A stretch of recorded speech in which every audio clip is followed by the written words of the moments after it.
Good evening, ladies and gentlemen. Please welcome in Cinema Metropole in Olomouc. It's our great pleasure to host one of the most distinguished intellectuals in the world, Professor Noam Chomsky.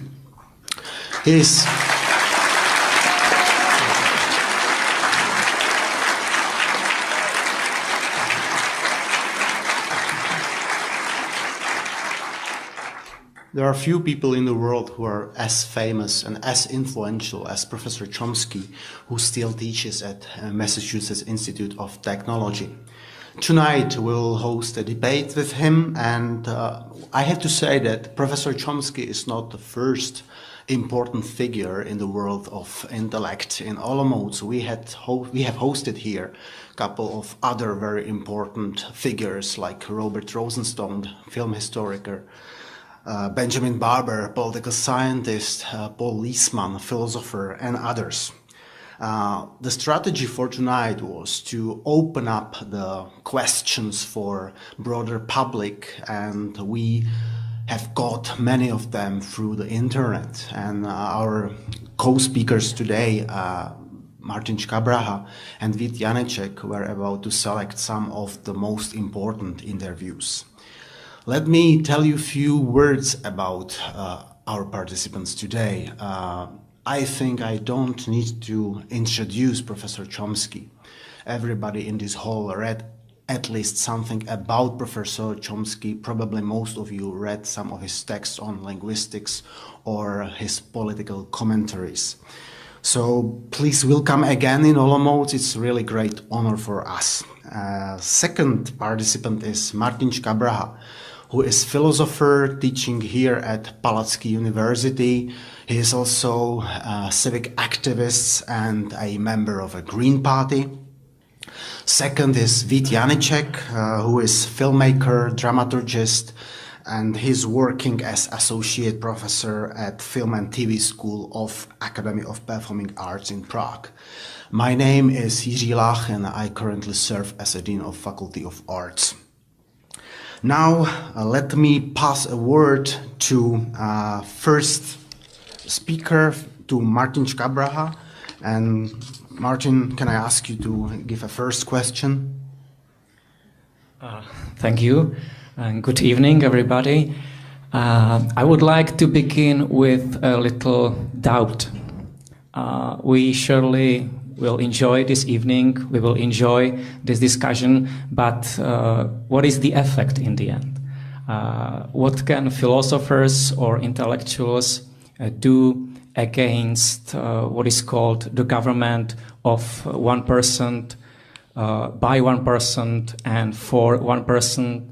How can philosophers and intellectuals influence politics so in such a way that it is more humanistic, more democratic, especially in this situation when politics is run by a very powerful, tiny elite? What can we do? Well, I think, first of all, we can do exactly the same thing that carpenters and chemists and anyone else can do, namely educate ourselves, others, organize, take part in or initiate activism of various sorts. All of that's open to us. People who are called intellectuals are a very curious class if you think about them. So take where I teach, MIT. If there's a Nobel laureate in physics who's working 70 hours a week in his laboratory on problems of advanced physics, we don't call him an intellectual. If the janitor who cleans his room happens to have a great deal of knowledge about world affairs and a good deal of insight into human life and understanding, maybe more so than the people who write books, we don't call him an intellectual. Intellectuals are people who have a certain degree of privilege, enough to be able to reach audiences and who discuss issues of general public interest. So yes, they have, given the privilege and the opportunities, they, of course, have greater responsibilities. Privilege confers responsibility. So they can do what the janitor can do, or what the carpenter can do, or what the chemist can do, and have other opportunities too if they use them, if we want to use them.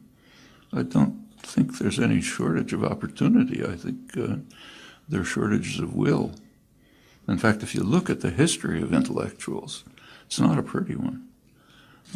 Overwhelmingly, intellectuals have labored in the service of power. The term intellectual entered modern Western usage with the Dreyfus Arts. And nowadays we respect and honor the Dreyfus Arts, the defenders of Dreyfus, critics of the French state. It certainly wasn't true at the time. They were bitterly condemned. The leading, most prominent intellectuals had denounced them, berated them for daring to criticize state power and the Holy Army, and what right did these writers, painters, and so on have to talk about things they knew nothing about. The respected intellectuals, the immortals of the Académie Française, were bitterly hostile to the Dreyfus Arts. In fact, Émile Zola, the leading one, had to flee France. That's typically the pattern. And it goes back in history as far as you like. I mean, back to the earliest recorded history, there were people who were approximately what we would call intellectuals today. So in classical Greece, one of them was forced to drink the hemlock because he was corrupting the youth of Athens by asking embarrassing questions and challenging doctrine and dogma. Around the same time in the biblical record, there were people who were basically intellectuals. They're called prophets, but that's just a bad translation of a pretty obscure Hebrew word. They were people who criticized the crimes of the king, called for mercy and compassion for the poor and deprived, presented geopolitical analysis, warned of the threats that the evil kings were bringing to the people. So that's intellectuals. Now, what happened to them? They were imprisoned, they were driven into the desert, they were condemned. Later, centuries later, they were honored, not at the time. There were intellectuals who were honored, the flatterers at the court. Centuries later, they were called false prophets. That's pretty much the pattern. So, for example, in the West, Czech dissidents were honored, not at home, not by the ruling authorities. And conversely, intellectuals in the American domains were not only not honored, they were murdered straight out. So, for example, in a week after the fall of the Berlin Wall, in the country that was the leading recipient of U.S. military aid, aside from Israel and Egypt, a separate category, and had the worst human rights record. That's a standard correlation. El Salvador, the High Command, which is in close contact with the American Embassy, ordered a battalion of troops to invade the university and murder 6 leading Latin American intellectuals, Jesuit priests, blow their brains out and kill any witnesses who happened to be around. So they also killed their housekeeper and daughter. I doubt if any of you could know their names, even. But if anything like that had happened in Czechoslovakia, say, probably had a nuclear war, we'd certainly have blaring headlines about it, and you'd know their names. But that's the difference. In your own crimes, you ignore. The crimes of your enemies, you love and you admire, and you praise the dissidents to the skies. That's the pattern right through history. Intellectuals don't have to do that as the fringe of dissidents illustrates, but that's typically what they do. But apart from that, they have what they can do is what anyone else can do, and more, given the relative privilege that they have.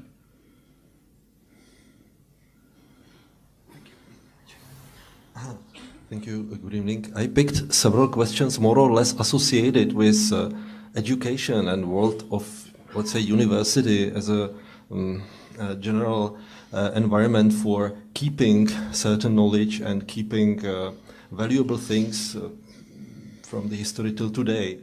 The role of memory was always crucial in all intellectual activities and in the knowledge. And memory, the value of memory was always quite high. It was difficult to, the books were expensive, etc. I mean, also physical memory. We live in the age where the memory gets widely accessible, where basically everything can be stored and put into memory somehow. And it has also large impact for university education, starting with, I don't know, internet copy-paste system to, let's say, wide exposition of text, which people can be exposed with the text. The question is, what is your point? What should we keep and replicate, and what should we somehow refuse and forget within this context where the memory is so widely accessible? Well, first of all, it's not what you say is correct. I mean, the access to information is much easier than it used to be. I use the internet like everyone else, and it's easier to type something into my computer and get an answer back in 30 seconds than it is to go across the street to the library and look it up. But the change from libraries to the internet is much less of a change than the change from no libraries to libraries. That was a huge change. So the internet is a slight addition and a not insignificant one. As far as information is concerned, we've always been swamped by overwhelming amounts of information. I mean, my own personal education was mostly in the, when I had a stack in the Harvard Library, and this huge resource was right there. You could walk around the library, find all kinds of things you never heard of, a huge mass of information far beyond anything that anyone could assimilate, couldn't dream of it. And the internet expands that, but not in a fundamentally different way.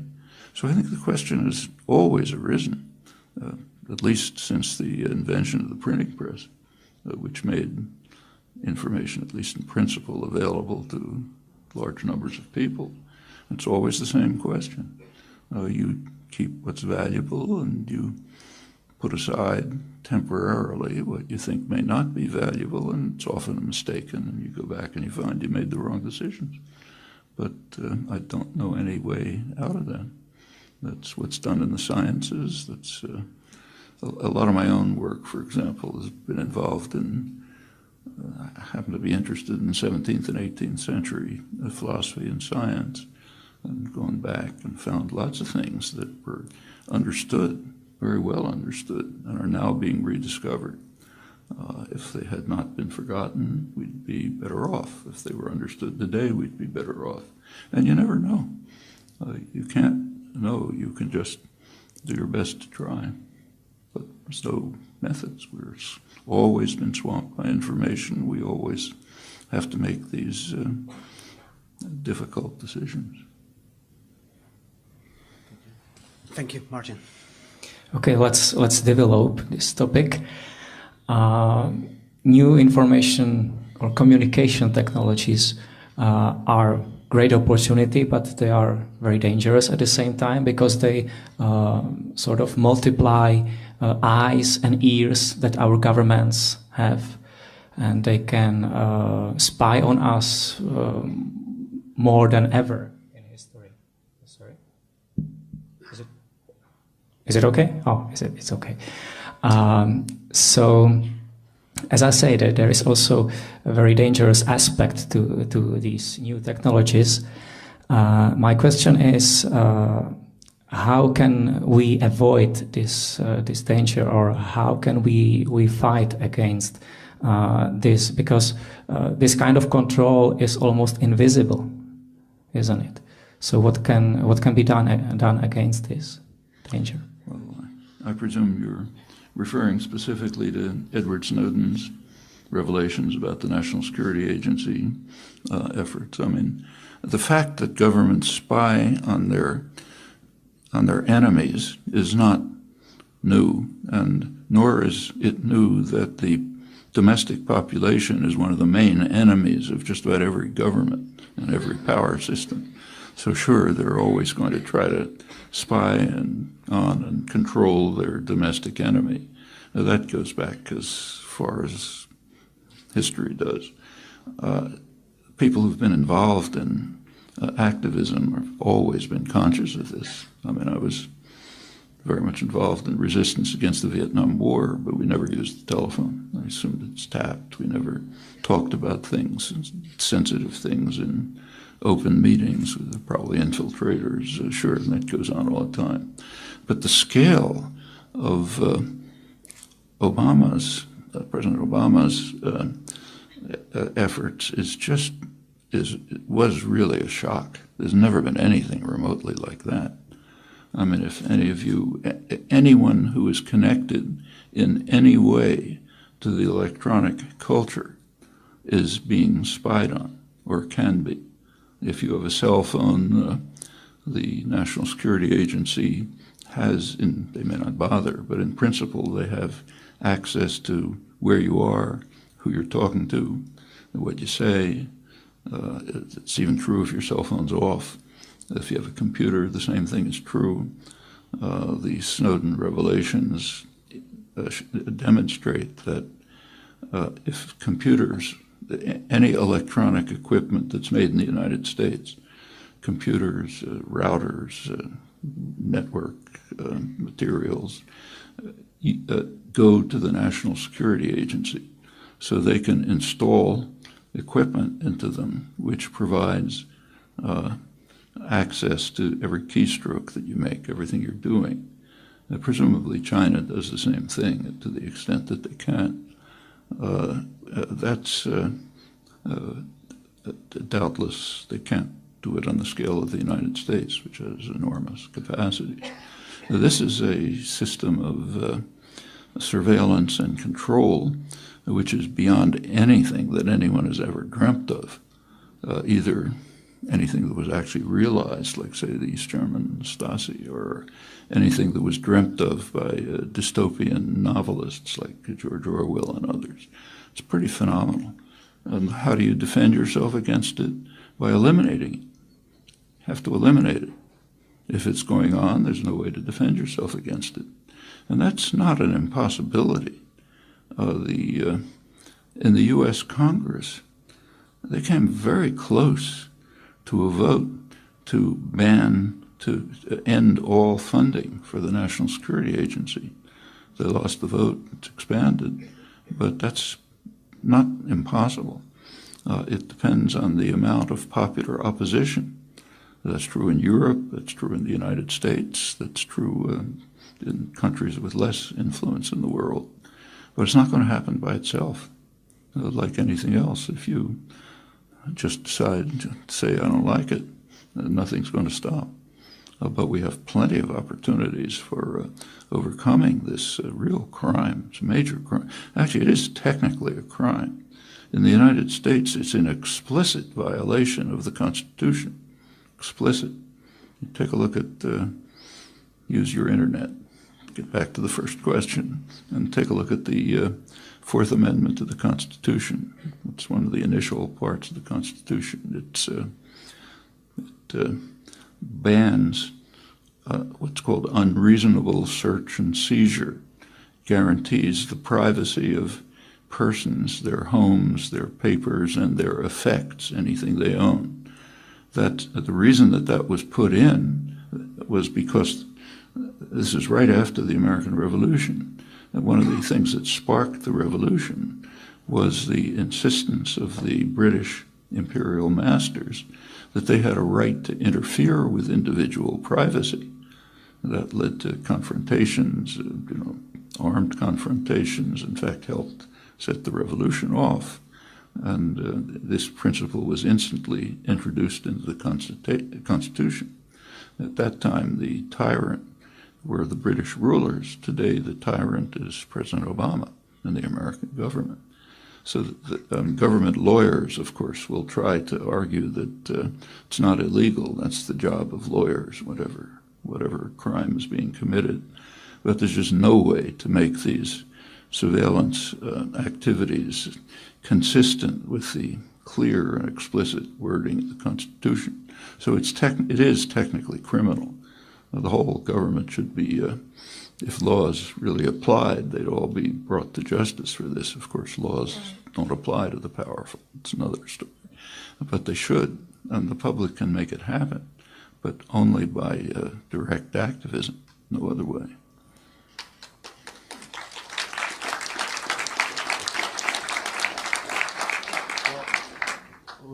Let me follow up this question, because it's great what you say about the rule of law in the United States, but do you think can the world power today allowed itself a luxus of banning the espionage, intelligence, following the citizens of its own country and the foreign countries?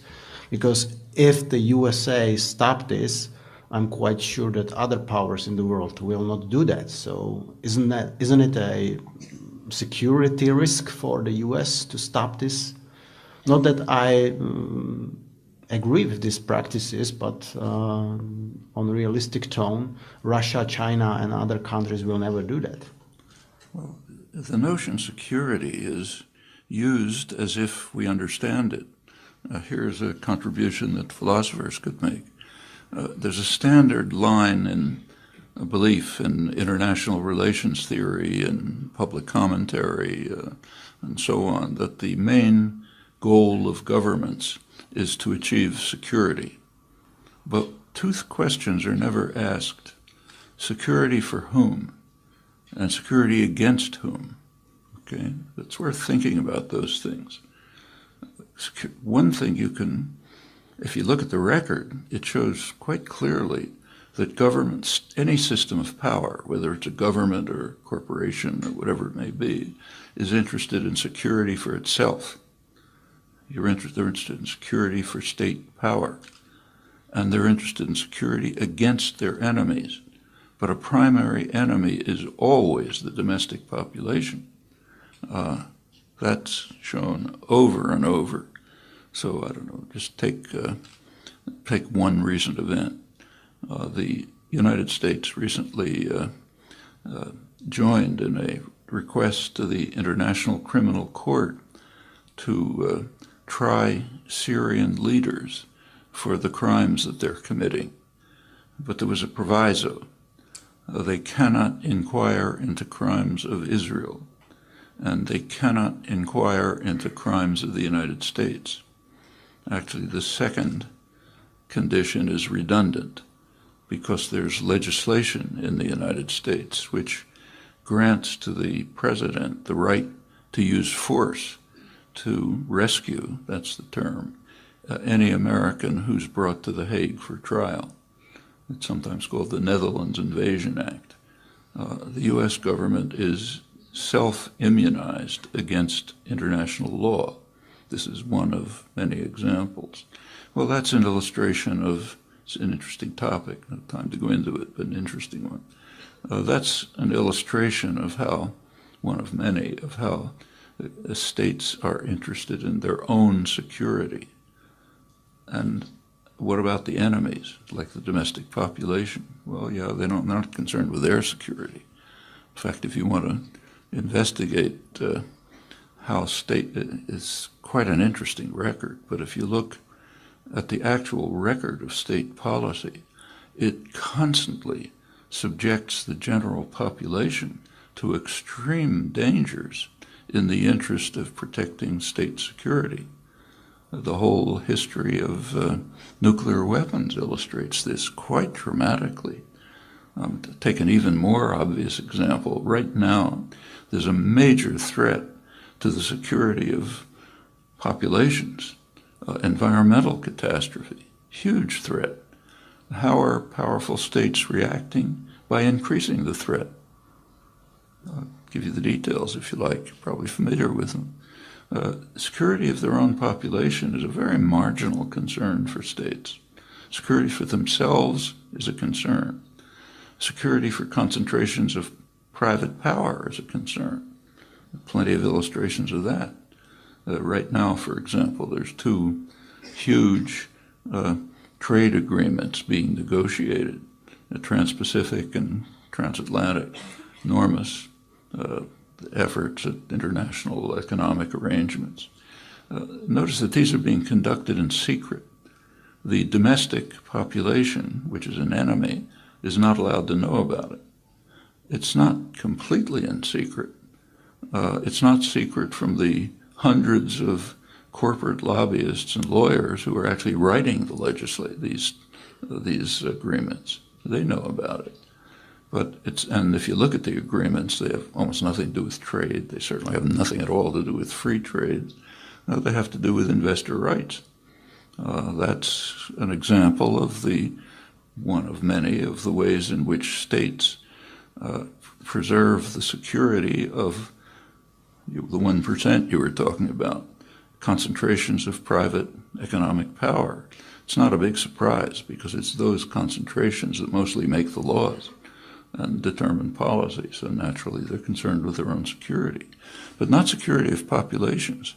Now let's go back to the question of whether, suppose that in the United States we were capable of preventing the National Security Agency from following you around with your cell phone, say, and storing the information about who you talk to, where you are, and so on. How would your security be harmed if that was stopped? I mean, it doesn't have anything to do with the Russians and the Chinese. Of course, we don't want them to do it either, but they're probably incapable of it. We don't want anyone to do it. We don't want the Czech government to do it. But no person's security is harmed if the United States, the dinosaur in the room, stops doing it. There just isn't an issue. I mean, there's another question. Should governments conduct intelligence about other states? Well, that's a separate question. So should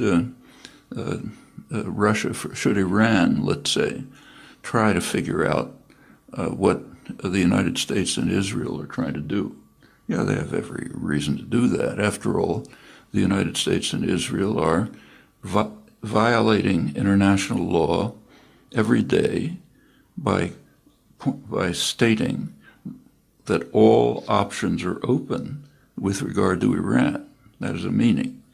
That means that they're daily threatening Iran with war and, in fact, even nuclear war. That's what all options are open means. Take a look at the United Nations Charter, which is the foundation of modern international law. Article 2 bans the threat or use of force in international affairs. So they are violating it daily, and therefore Iran certainly has a right to try to figure out what they're doing. And you can think of other cases where states that are under attack, say, or threat of attack, have a right to carry out intelligence efforts. There's one striking case. It's quite real, in fact, right now, as you may know or should know. For 50 years, the United States has been attacking Cuba. Large-scale terrorist war, not small. Large-scale terrorist war, economic embargo, economic strangulation. Just a couple of days ago, the U.S. Justice Department slammed a French bank with a huge fine, maybe $10 billion, because they claim that the French bank is violating U.S. sanctions against Cuba. It's one of the charges. What's the justification for those sanctions? None. Just part of an effort to undermine and destroy Cuba. The Cubans have, this also involves terror attacks, direct terror attacks. A couple of years ago, the Cuban intelligence infiltrated Florida. These come from Florida, the terror attacks. They infiltrated the Florida exile community to try to determine what kind of terror attacks were being planned. And they got a lot of information. They managed to infiltrate it.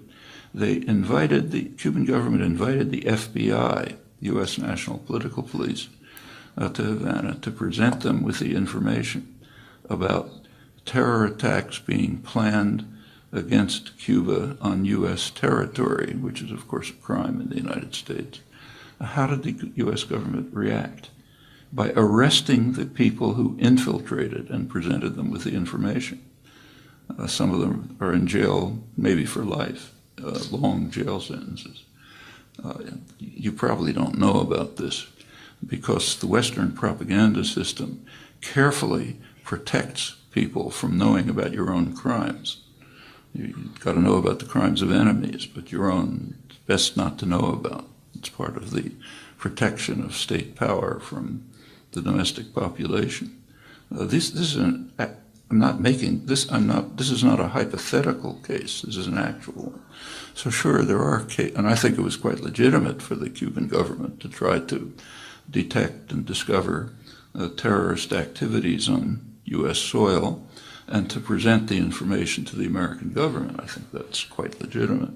So there are cases, I'm sure you can think of others, where intelligence activities could be legitimate, but activities like a violation of the U.S. Constitution, and generalizing it globally, say to determining what you are doing every time you walk across the street with your cell phone, I don't think that's legitimate. And if it was stopped, nobody would be harmed. Thank you.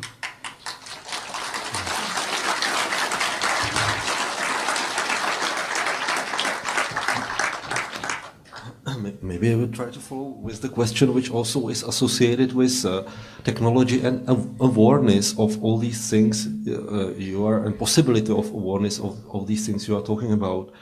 The conception of literacy as something which gives one to connect with society, to read and write, to see like below the lines also, to interpret, was for a long time connected mainly with writing and reading.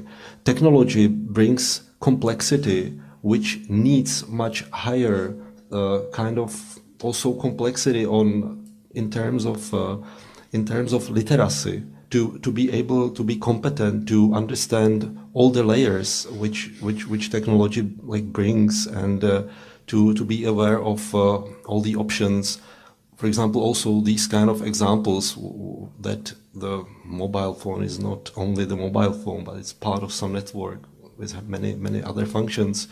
Do you see some special role of education in getting this kind of new literacy for this kind of world? Because in education there is a high value of, let's say, critical thought that derives from critical thought of, let's say, past ages, but maybe there is something new coming. Well, first of all, I think we ought to be clear about the facts. Most of you, judging by your ages, know a lot more about this than I do. But my impression is that the new technology is bringing about illiteracy, not literacy. I can see it directly with, I get a ton of email, constant flow of email. I noticed a couple of years ago that there's a change in the character of the email. A lot of it is very short.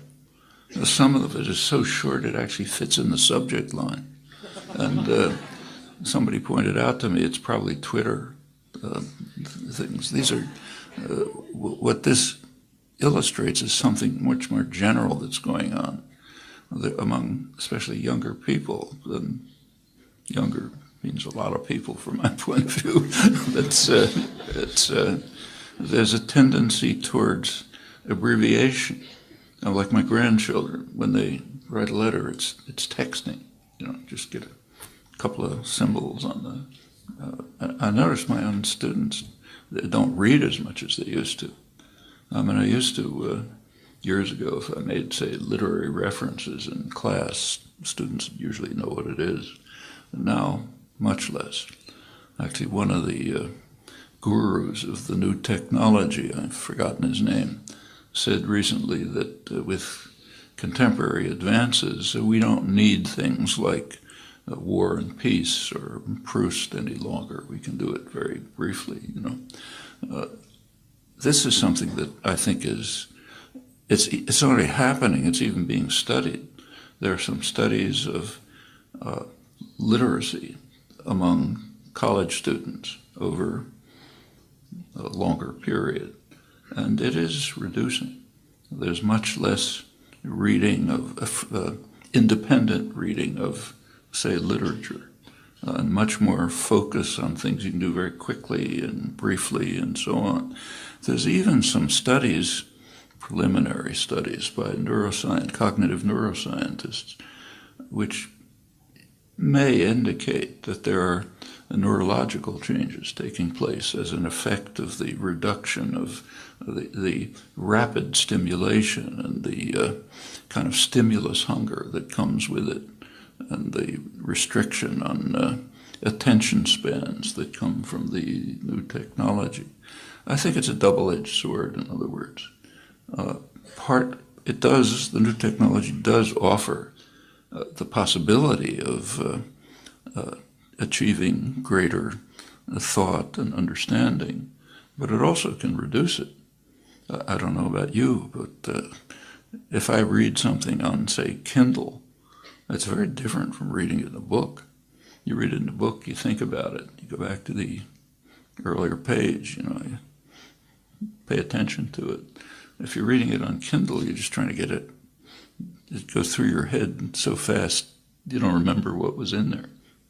I think that's a kind of a dangerous phenomenon. As far as what education can do, I think it should try to cultivate the values of thought and reflection. It doesn't matter how fast you read. There's no advantage to reading fast. You have to read thoughtfully and carefully, and that's the way students should be induced to look at the intellectual, artistic, other treasures of the world. But I think they may have to combat the new technology.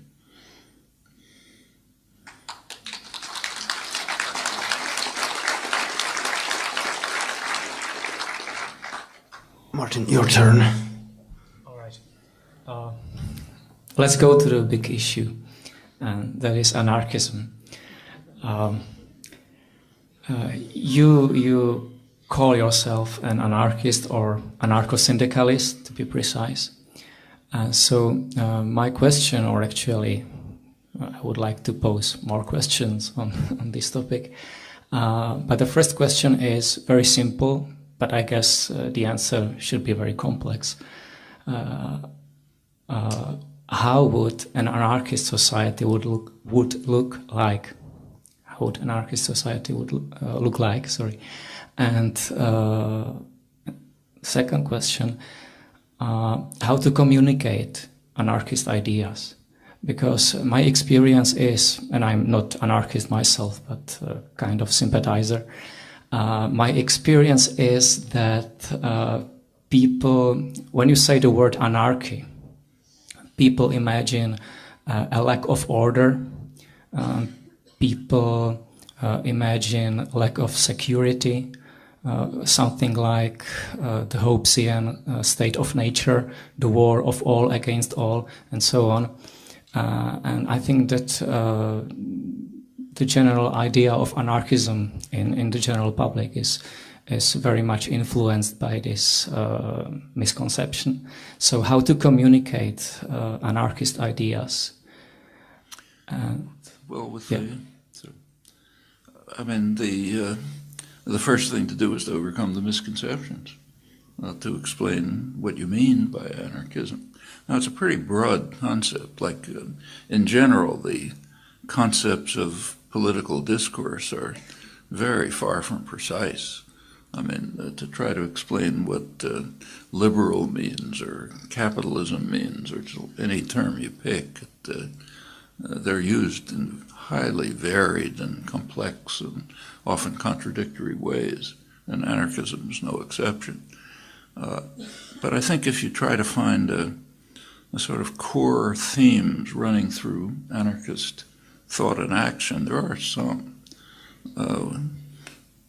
Basically, it seems to me one should think of anarchism as not a specific set of doctrines, but just a kind of a tendency in human thought and action, which tries to detect and discover structures of authority, domination, and hierarchy, and there are plenty of them, and challenge them.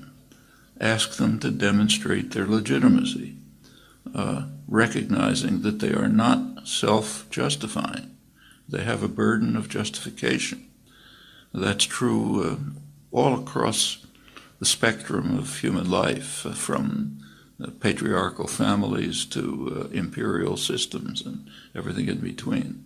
Wherever you find a structure of domination, hierarchy, somebody giving orders, somebody taking them, whatever it may be, you have to ask, is that legitimate?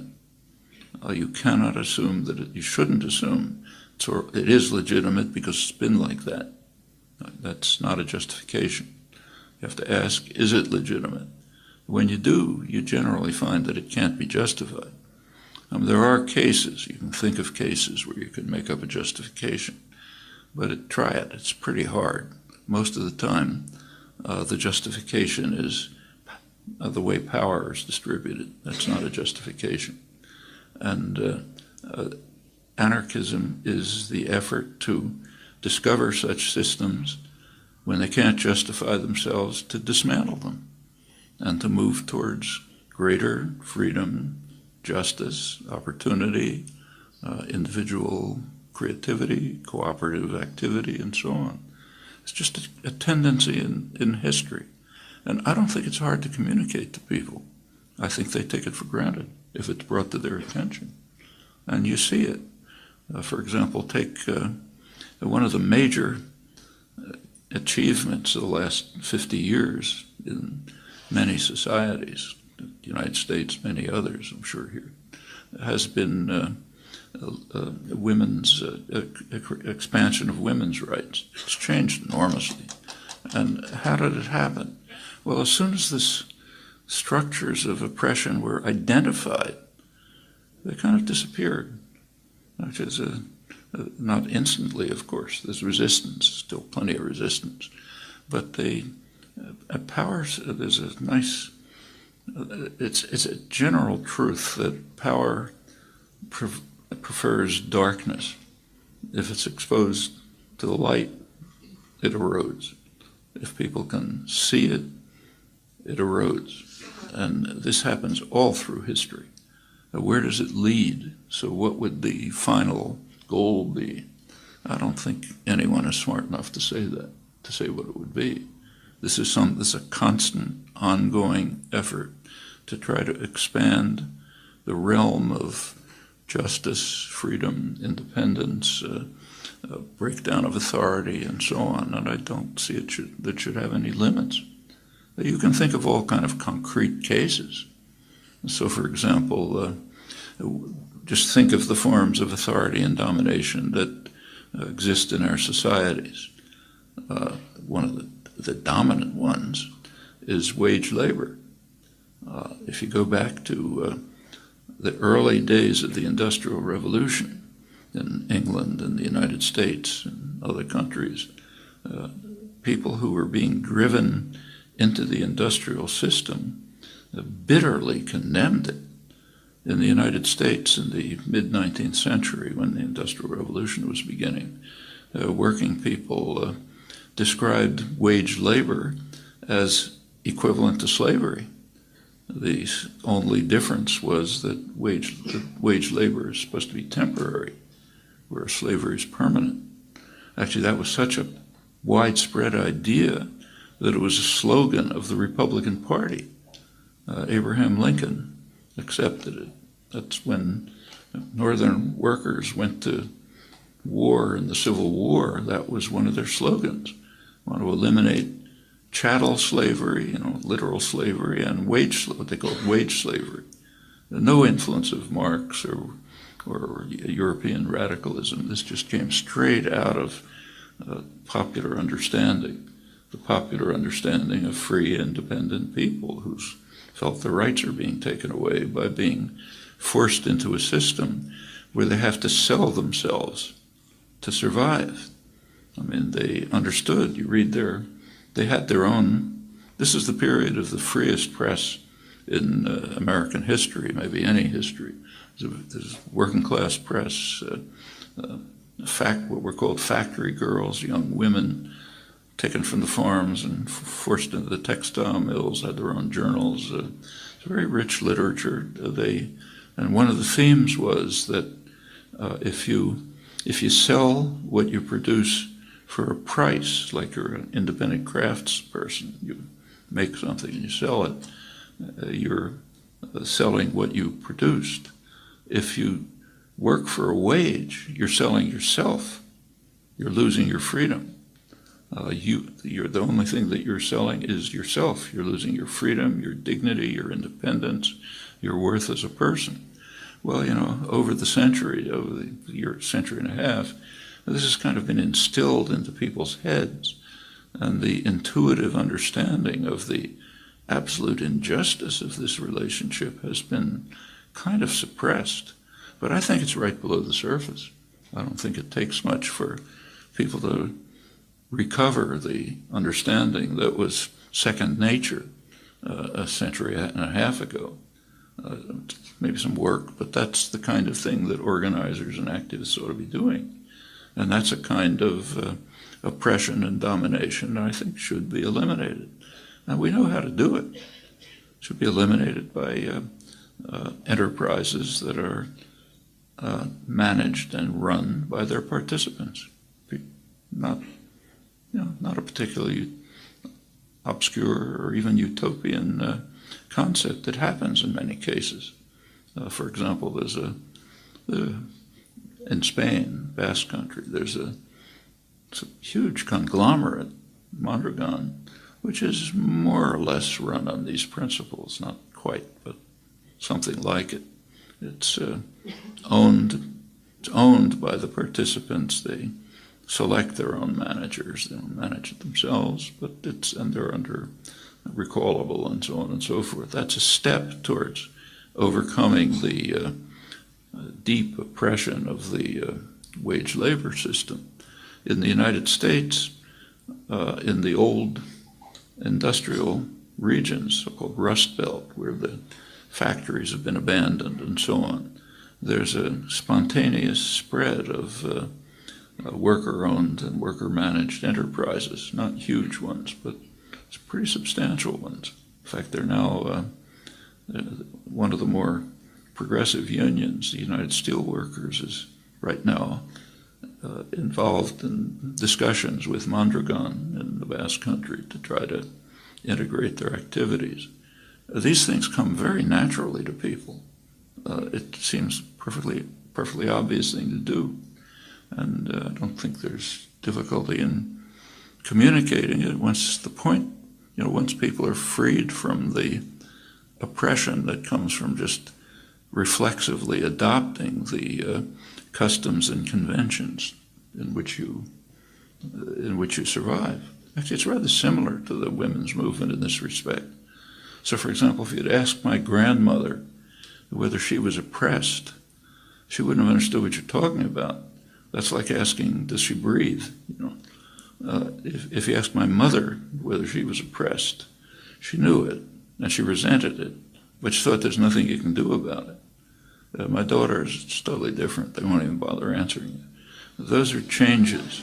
Those are changes that have taken place just through exposing power to the sunlight. and seeing it evaporate. And I think this can happen in many domains.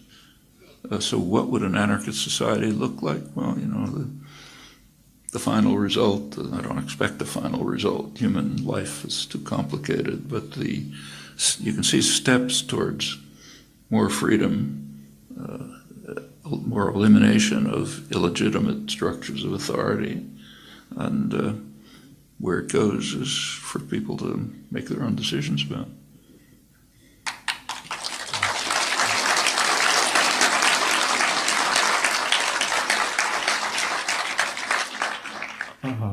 Hopefully, it would be like you describe it, but I still have a little doubt, and that is, isn't it too demanding?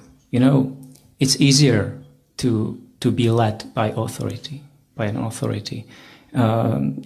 I'm myself a sort of activist, and sometimes I regret it all the time. It's terribly time-consuming. It costs me a lot of energy. The outcome is very uncertain. It's not very rewarding, or not all the time. It's easier to be led by authorities. So isn't the idea too much demanding? That's basically an argument for slavery. The optimal, the ultimate position in which you don't have to make any decisions at all is if the master just tells you what to do in the morning, you go do it. Wage labor is somewhere in between. It's, my grandmother's oppression was somewhere in between. It's true that freedom creates burdens. You have to make choices and decisions. But a burden isn't really the right word. That makes you a more happier, a person's more alive, has greater opportunities for use of their own independent faculties. You can develop your faculties, you can apply them. Yeah, it does require choices and takes time, but that's all to the good. And I don't, you teach in a university, right? Well, universities are about as close as exists in the modern world to self-managed societies. Like there is an administrative structure. There's the people who run it, and the state authorities and so on. But deans, we've got to get rid of them. But you go to a university faculty, the actual faculty, say the philosophy department or the chemistry department, pretty much they make their own decisions about what they're going to do, what they're going to work on, when you're going to work, when you're not going to work, who you work with, what courses you teach, and so on and so forth.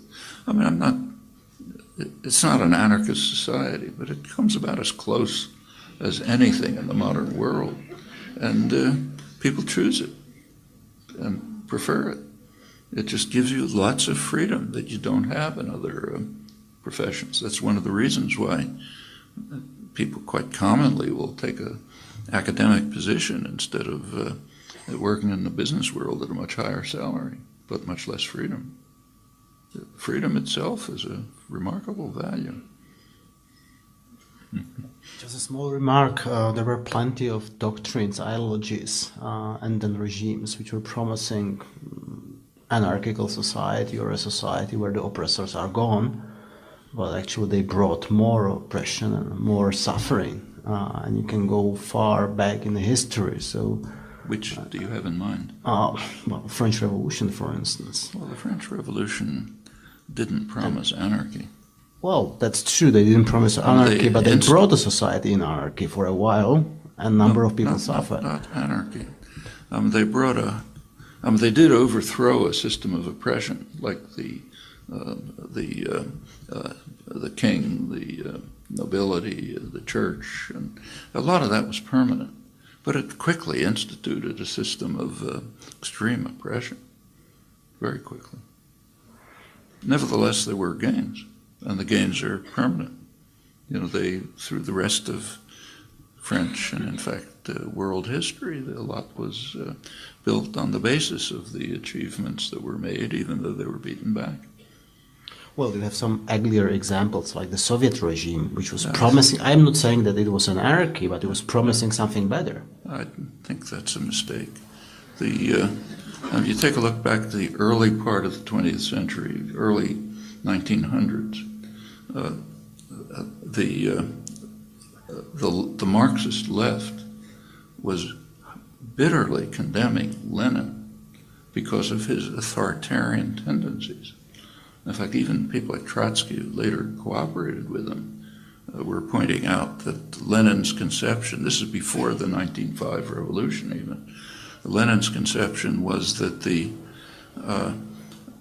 Communist Party should rule over the proletariat, the Central Committee should rule over the Communist Party, and the maximal leader, Lenin, should rule over the Central Committee.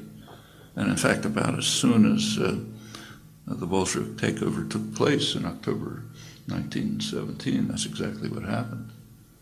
If you take a look at I think the history is, in my view, misunderstood. There was a period from April 1917 until October 1917, right in that period. If you read Lenin's writings there, they do have a kind of a libertarian, anarchist flavor. But it was not true before, and it certainly wasn't true after. And I think a kind of cynical but probably accurate interpretation of this is that he was a politician. He was trying to appeal to the revolutionary fervor of the 1917 revolution. So he was taking the positions and the attitudes of the general public and was trying to present himself as the spokesman for them. Once he took power, it was back to the earlier positions, highly authoritarian. And in fact, Lenin, in his justification, he had a reason. He had there was a justification for it. It wasn't just personal power. I mean, he was an orthodox Marxist, and there was a kind of a Marxist orthodoxy, which Marx didn't believe in. But Marx and Marxism are two different things. There was a Marxist orthodoxy, which held that the proletariat has to be the leading force in bringing about a communist revolution. Now, Lenin understood that in Russia was a backward, mostly peasant society. There wasn't a proletariat which could be a leading force. And if you look at Lenin's view at the time, it was that the revolution would take place in Germany, the most advanced industrial society, and Russia would be a kind of a backwater, and it would sort of have to be drawn along in the world revolution. Well, there was a kind of an effort, the Spartacist uprising in 1919, which quickly crushed, and that was the end of Germany as the leading force in the global revolution he was thinking about, and Lenin immediately undertook kind of state capitalist policies, new economic policy. And the idea was to drive Russia, which from his point of view was a backward peasant society, to drive it to industrialization. And then when you get an industrial proletariat, iron laws of history and all that, they'll carry out the revolution. Marx, incidentally, didn't believe that. And Marx himself was quite impressed by the revolutionary potential of the Russian peasantry. He was, in his last years, you look at his manuscripts, he was spending a lot of time on the detailed analyses that were presented by the Narodniks of the Russian peasantry, and he was pretty impressed by them and felt that there was a real revolutionary potential there. But that was not the view of the urban Marxists, either the Bolsheviks or the Social Democrats. And they kind of suppressed that work of his. It wasn't really discovered until considerably later. But I think that was kind of the logic of it. So there was never an effort, in my view, in the part of this is not the Soviet Union, this is Russia, to have it lead a socialist, communist, even socialist revolution. I think that's a misunderstanding. Of course, that was the world's two propaganda systems insist that the Soviet Union was socialist. The West insists on it in order to undermine socialism. The East insisted on it to try to gain what they could from the moral appeal of socialism. And when the world's two propaganda systems, the huge one in the West and the small one in the East, when they agree on something, it tends to be kind of persuasive. But I think it's just flat wrong on both cases and kind of opportunistic in both sides. Thank you. Your turn. Question of universe. Maybe I'll synthesize a few questions also in a reaction for just to turn your attention to mechanisms, how it happens that the freedom is getting lost. For example, 5 years ago, here we had the revolution where the general ethos and energy of the revolution was driven by the idea of freedom. And then there was a response, or several responses, how to achieve it, how to make the freedom working like every day on everyday basis. What specifically are you thinking of? And one of the responses was the free market, for example. Free market, and from free market you go to commodification of many human activities. We see, for example, commodification of media, commodification of education, and it has big impact for society. However, it looks on the ground not so serious as it is. Well, let's take the concept of the free market. The free market is a system that does exist. It's imposed on the weak. The strong never permit it.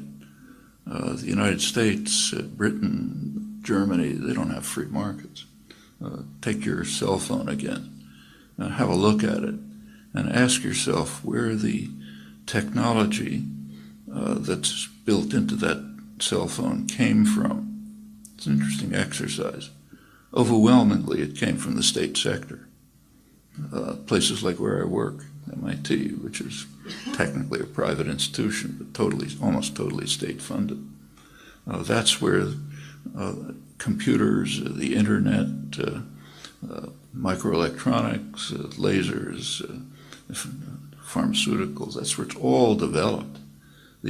Almost the entire IT revolution, the information technology revolution, overwhelmingly it comes out of the state sector for decades. I mean, take computers. They entered the market. You could sell personal computers. Apple was the first one to be able to sell computers. That was 1977. That's about 30 years after the major research and development and investment had been done mostly in the state sector. The internet was being developed from around 1960, was finally handed over to private enterprise in 1995, 35 years later. And that's true across the board. Like if you have a GPS in your hand device, whatever it is, that's an application of the U.S. Navy Navistar system that was developed decades earlier. And that goes way back in history. The American mass production system, which kind of amazed the world in the mid-19th century, was mostly developed in government armories. And there's a reason for this. When things are done in the state sector, cost and risk don't matter because the population is paying for it, taxpayers paying for it. So you can undertake risky, costly efforts. Finally, if anything comes out of them, they're handed over to the private sector for profit. Now, this is an exaggeration. It's not 100% like this, but that's the core way in which the economy works. It goes way back to the early days of British industrialization in the 18th century. The record very clearly shows that states that have violated what are called sound economic principles are the ones that have prospered. Just to give you an illustration, when the American colonies were liberated from England, they got advice from the best British economists. Adam Smith, for example, advised the colonies on the policies that they should follow. And his advice was almost the same as what the IMF told Eastern Europe in 1990 and what the West tells the Third World, almost the same. You should have market principles. You should, he told the colonies, you should concentrate on what you're good at, what later was called your comparative advantage. You should produce cotton and primary products and fish and fur. Don't produce manufacturing goods, because the British manufacturing goods are much better. So import British manufacturers, produce primary products. Certainly don't try to monopolize your primary products. Remember, the main primary product then was cotton. Cotton was like the oil of the early Industrial Revolution. So he said, don't try to monopolize cotton, just keep to market principles, produce primary products, import superior British goods, and then everyone will be better off. Now, that's what's called sound economics, right up to the present moment. Well, the colonies were liberated. They didn't have to follow sound economics, so they violated every principle. They immediately turned to very high protective tariffs to block superior British manufacturers. A lot of state initiative was put into developing industry. At first textiles, later steel, up till today with computers and the internet. And it became a rich, powerful country. Incidentally, that's just what Britain had done before it. That's what Germany did later. That's what France did. That's what Japan did. These are the countries that prospered, not by the free market. Now, the free market is imposed, does exist in the colonies, like the British imposed the free market system on India. It was a colony, they ran it. India was one of the, along with China, was the most advanced commercial and industrial center of the world in the 17th century. Now, after a couple of years of British imperialism, and the market system was a wreck. That's exactly what happened in Eastern Europe. The imposition of market systems in Eastern Europe destroyed the economies. Ukraine, for example, I think was maybe the richest part of Eastern Europe back in 1990. And now it's a basket case. Russia in the 1990s, the economy was reduced by, I think, about 50%. But the number of people who died in Russia in the 1990s, nobody knows the exact numbers, but it was certainly in the millions. In fact, it was almost on a par with Stalin's purges. That's the imposition of market principles. You see it all over the world.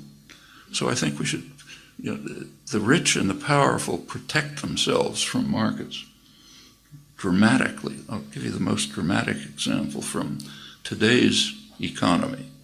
Today's economy, Western economies, are largely financialized. They're based on financial institutions. So in the United States, I think maybe 40% of corporate profits are, banks and other financial institutions. There was recently a study by the International Monetary Fund of the 6 major American banks, the biggest banks, JP Morgan Chase, Goldman Sachs, and so on. And they asked a simple question: where do their profits come from? Turns out their profits come almost entirely from a government insurance policy. There's a policy which is called too big to fail. That amounts to a government insurance policy. That tells the CEO of JP Morgan Chase that you can make risky investments and transactions which will be profitable. And if it crashes, don't worry about it, because the taxpayer will bail you out. And it's not just the bailouts, that's a small part of it. It's access to cheap credit, better credit ratings, all sorts of devices. The business press estimated the taxpayer gift to the big banks at over $80 billion a year. That's called a market. It's got nothing to do with markets. That's class warfare. That's powerful systems using their power to extort wealth out of the public so they can prosper. And that's pretty much it's the same with these trade agreements, like the we don't know the details because they're secret, but the parts that have leaked out are highly protectionist and designed to increase to monopoly pricing rights, like excessive profits for pharmaceuticals. So I think we should be very cautious about thinking about terms like free market. I mean, there are, in fact, if you just think about it, the things that we are not taught not to think about are pretty remarkable. Like there's a huge industry in the West here too, huge industry devoted to undermining markets. It's called the advertising industry. If you've ever taken an economics course, you learn that markets are based on informed consumers making rational choices. All of economic theory is based on that. Turn on the television set and take a look at an ad. Is it trying to create an informed consumer making a rational choice? No, of course not. It's trying to undermine markets because business doesn't want markets. They want power. Another principle of markets is that, say, if you make an investment, you decide to invest in some small company that's trying some risky thing, and you keep investing in it for decades, and finally something comes out. In a market system, you'd get the profit. Not in our society. The way it works in our society is that the taxpayer makes the investment for decades, like computers, internet, etc. And when something profitable comes out, it doesn't go back to the taxpayer. It goes to Steve Jobs or Bill Gates or somebody like that. It's got nothing to do with markets. It has to do with power. And again, there are places where market systems are imposed, like the Third World, or like Eastern Europe after 1990. But that has nothing to do with freedom.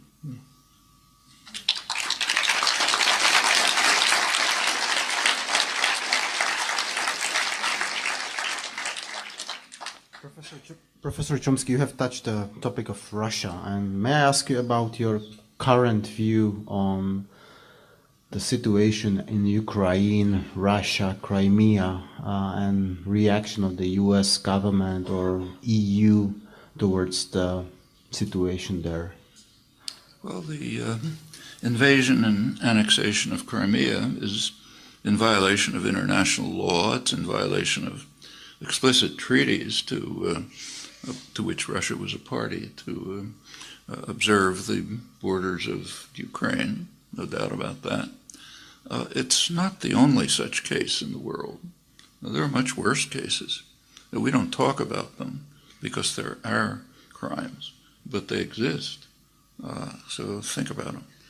Take, for example, just to take the most obvious, which would be on the front pages if there was anything like a free press. Take, say, the U.S. takeover of eastern Cuba. Okay, it was taken at the point of a gun. There's a treaty, but it was under military occupation. So Cuba was forced to hand over eastern Cuba to the United States. It's what we call Guantanamo. It's a big part of southeastern Cuba.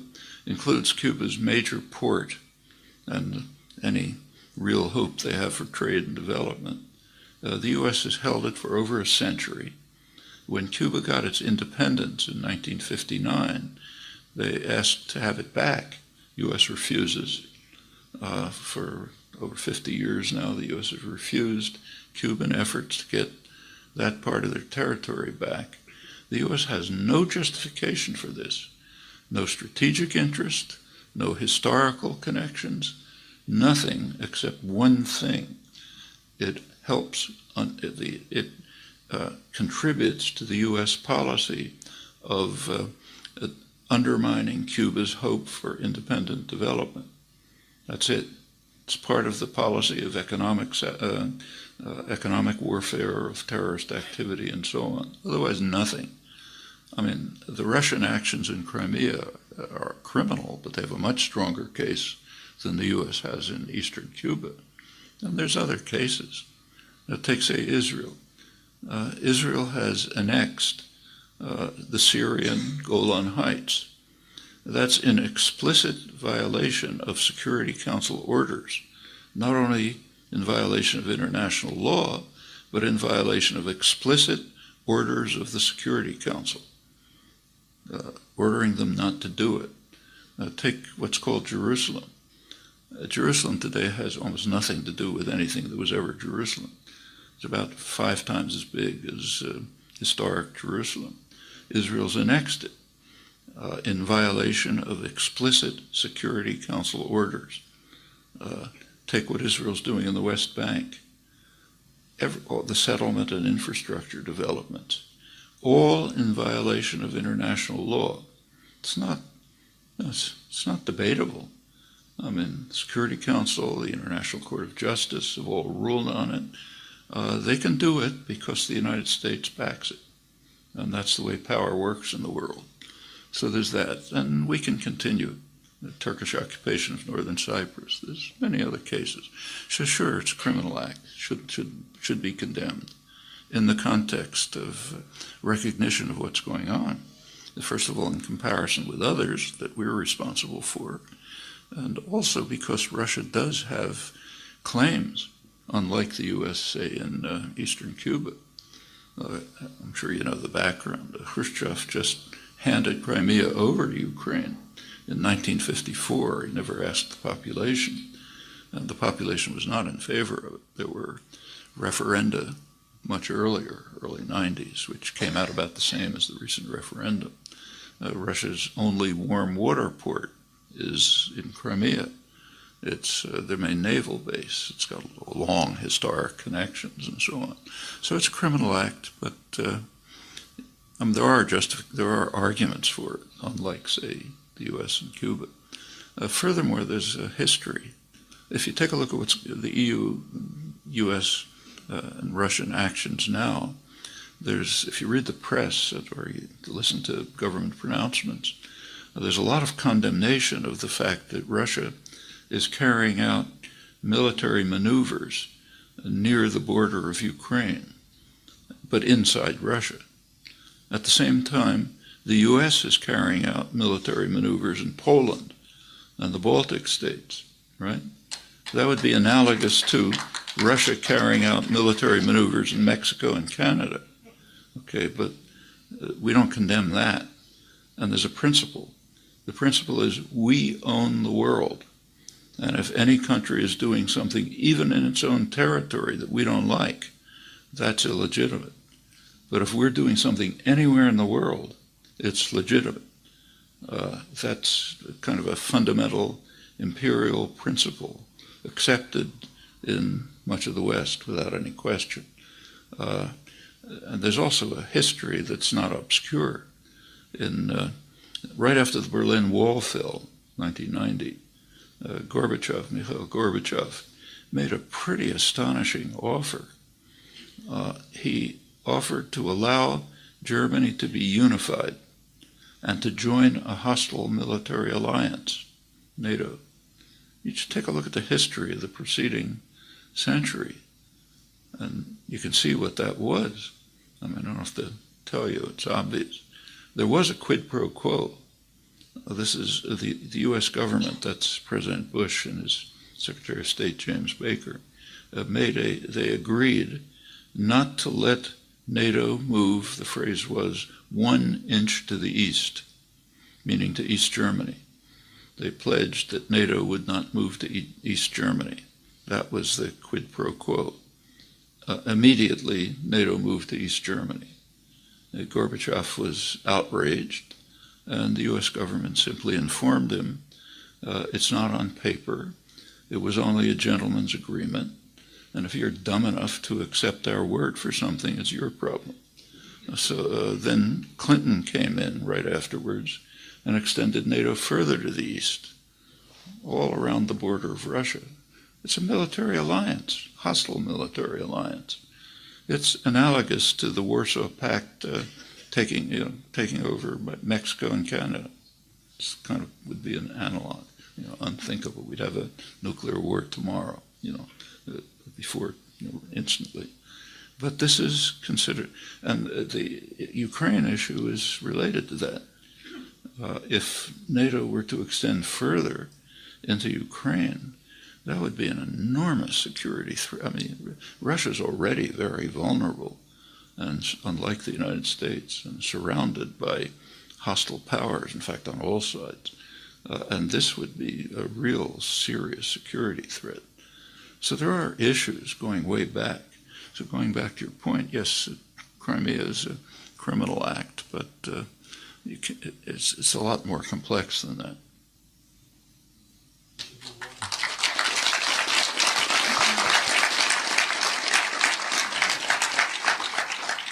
We should move on, and last two questions. So first, Martin.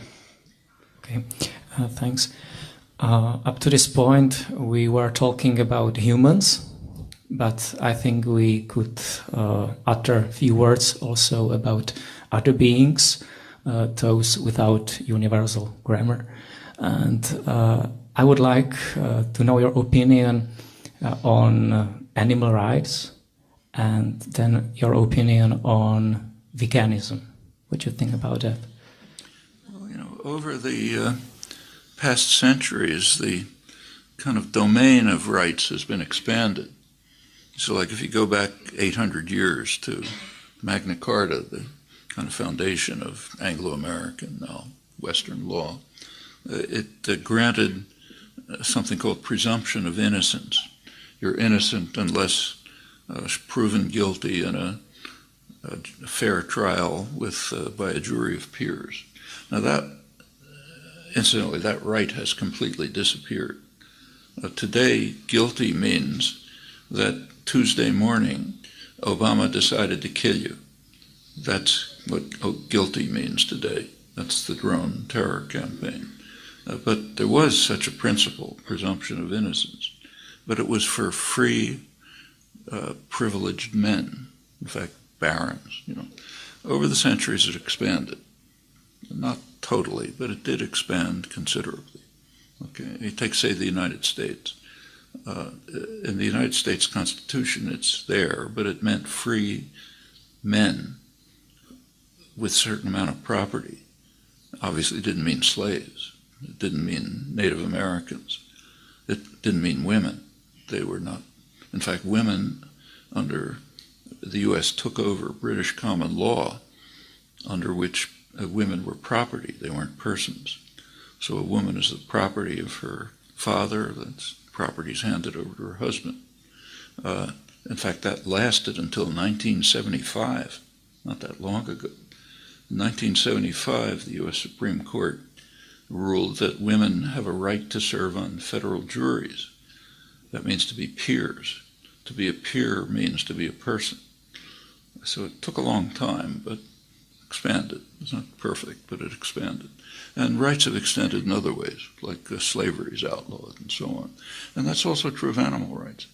There's been an expansion of the concern for animal rights. So take, say, Cambridge, Massachusetts, where I live, two major universities, Harvard and MIT. 50 years ago, the labs were carrying out experiments with animals that you cannot carry out today.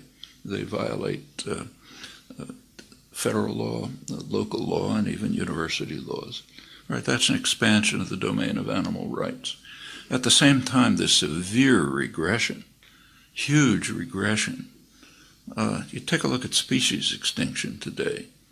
Species extinction today is at the level of 65 million years ago, when an asteroid hit the Earth and ended the age of the dinosaurs. Massive extinction took place that kind of opened the way for mammals, ultimately us. Species extinction now is at the same level, except we're the asteroid. That's an attack on animal rights, which is just colossal. You know, we're wiping out species at the rate of 65 million years ago when an asteroid hit. You can't imagine a more extreme violation of the rights of animals, of species. And we don't even know if that's, not enough is known to know if that's the actual number. It could be much higher, because I can identify lots of species. So it goes both ways. It's definitely a serious issue, and we ought to think about it. Part of geologists, as a lot of you probably know, break up the history into epochs. Now, there was the Pleistocene, which lasted a couple of million years, up until 10,000 years ago. And then comes the Holocene, that is connected with the human invention of agriculture, which made a big change in the general environment. 250 years ago starts a new epoch. It's called the Anthropocene. That's the Industrial Revolution, with really rapid effects on the general environment. You take a look at these numbers and project, and it's not pretty to ask what comes next. But that's what we're doing, and we're racing forward to make it worse. That's, say, in the United States now, there's a lot of enthusiasm about becoming the Saudi Arabia of the 21st century, 100 years of energy independence and so on. What's the world going to look like after another century of exploiting fossil fuels? Well, don't have to leave it to your imagination, but it's not something projected for the future. It's something underway right now with a massive attack on animal rights. In fact, massacres. And we're next, not far.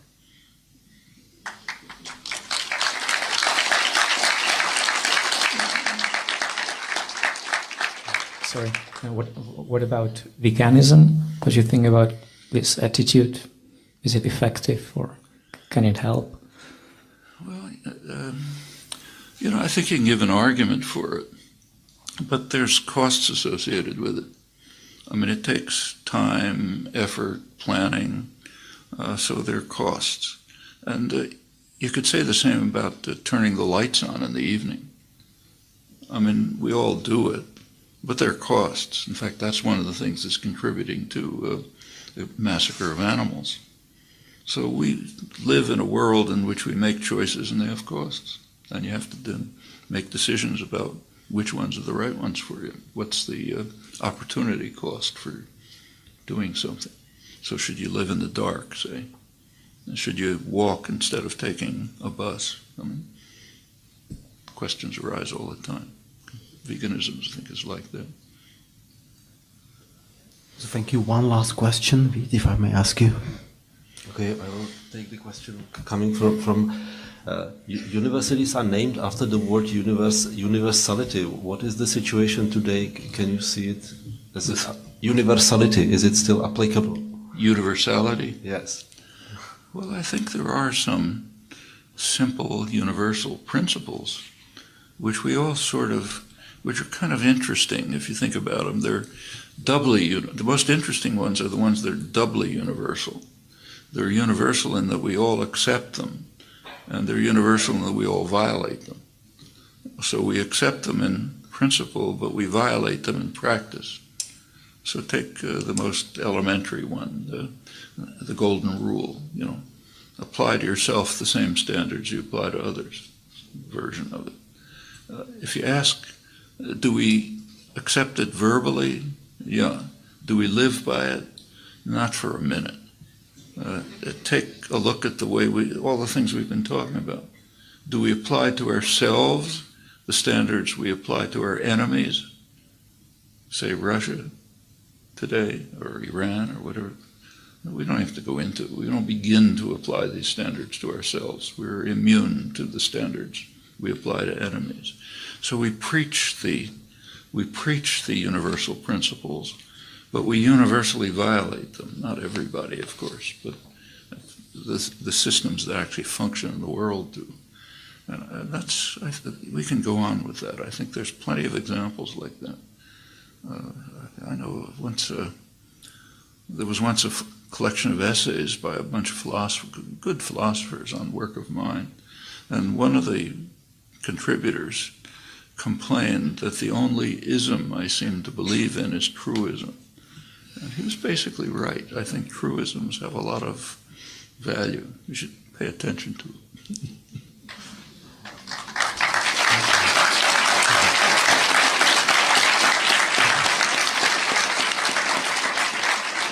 I'm sure there are plenty more questions which we have in mind and audience has, but we are running out of time. Professor Chomsky, I wanted to thank you very much for being with us tonight. Thank you very much. It's a great honor for Palacký University and I think for the whole Czech Republic. We appreciate your highly controversial issues and views on some problems like politics, and I hope you will enjoy the rest of your stay in wonderful city of Olomouc. Thank you very much again. Thank you. Thank you all.